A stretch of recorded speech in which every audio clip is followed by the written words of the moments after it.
Welcome back to Cause 3.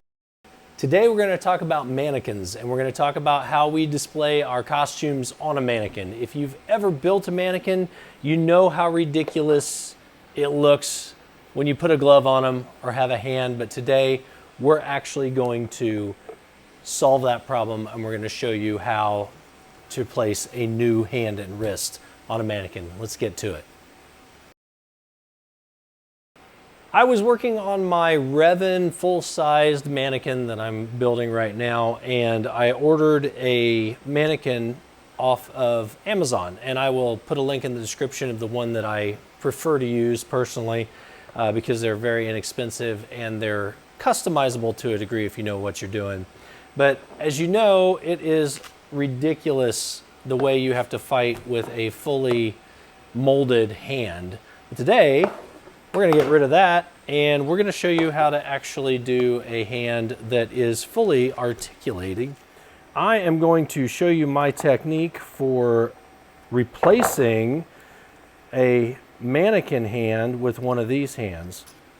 So first of all, when you print this up and you build it, I have and will make available a collar that actually fits inside the wrist here, and then I will get the dimensions in the description of the dowel rod that I use in order to attach the hand so that it does have wrist articulation as well. But what we do is we just kind of eyeball roughly where we want to get this cut. Grab a marker here and let's get it right about the wrist area. Looks about right, and we want to cut that wrist about right there. And what we're going to do is separate this, get rid of the hand, and then we are going to trace around the wrist and cut a block of wood in order to slide up in here, screw it in, rivet it in, whatever you want to do.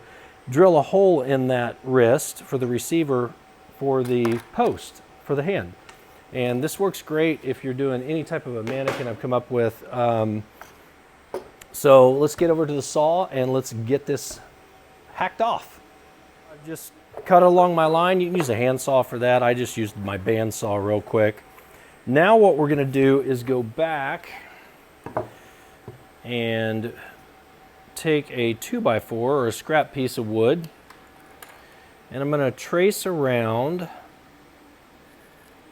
the edge of this.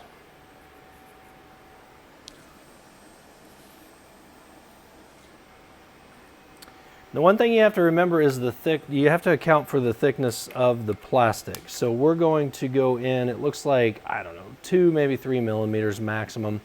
But I'm actually going to cut inside that black line a little bit further in than just the actual line so that hopefully this will slide right up inside. Now, I do want to mark this as the inside of the hand because that's the way we traced it. We want it to go up in that way.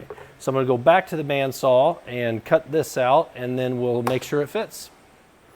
All right, so I've got that cut out now, and we'll just discard the extra piece, and hopefully this might take a little bit of finagling, so I did cut it out slightly too thick. So I'm just going to go over to my belt sander here and remove a little bit of material, and then it should slide right up in there.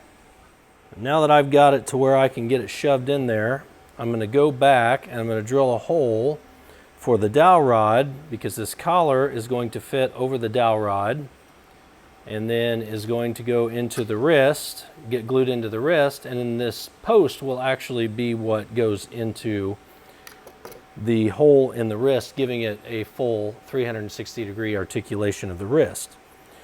So I grabbed a dowel that is a 1/2-inch dowel here. So I'm going to go over to the drill press and put a 1/2-inch hole right down the center of this, and then I'll go from there. All right, we've got our hole drilled for that. Clean up this blowout that I had. You won't see it, so it's not that critical. And now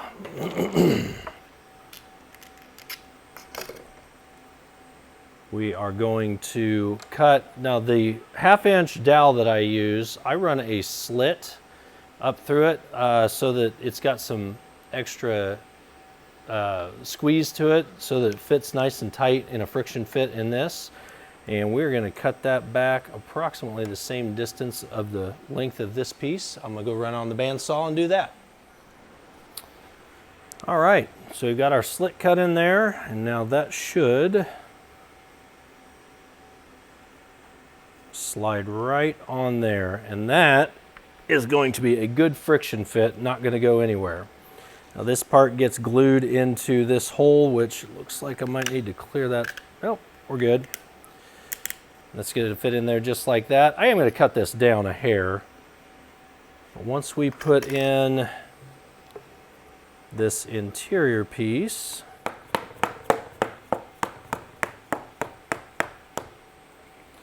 okay, so we got that nice and flush without pushing it too far into the wrist. Follow that up with, I usually use 2 rivets to hold this in place, so I'm going to go grab an 1/8 inch drill bit, drill 2 holes, pop 2 rivets in it, and it's not going anywhere.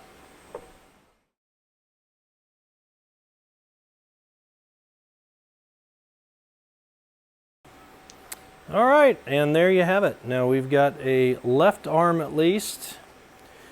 I'm gonna have to cut this rod down probably. No, guess we're not gonna have to. But now we actually have a full left arm that we can position to grip something or whatever we need, and it's got full rotation of the wrist articulation. So pretty happy with that. All right, so there you have it. It's a pretty simple build. If you have any questions, feel free to leave a comment, of course. And I'm working on my Revin full-size build. That'll release here in a couple weeks, I'm hoping, as soon as I can get it finished up. And you'll see the difference in the way that the plastic hand looks as opposed to the articulated hand. And there is a big difference. It does look better when you walk in and you see that. And you put all this work into building, you know, a costume, and you want to display it, and the last thing you want is that janky plastic hand sitting there on your mannequin looking ridiculous. So hopefully this helps you guys. As always, I hope you learned something, and appreciate it if you'd like and subscribe, and we'll see you in the next video.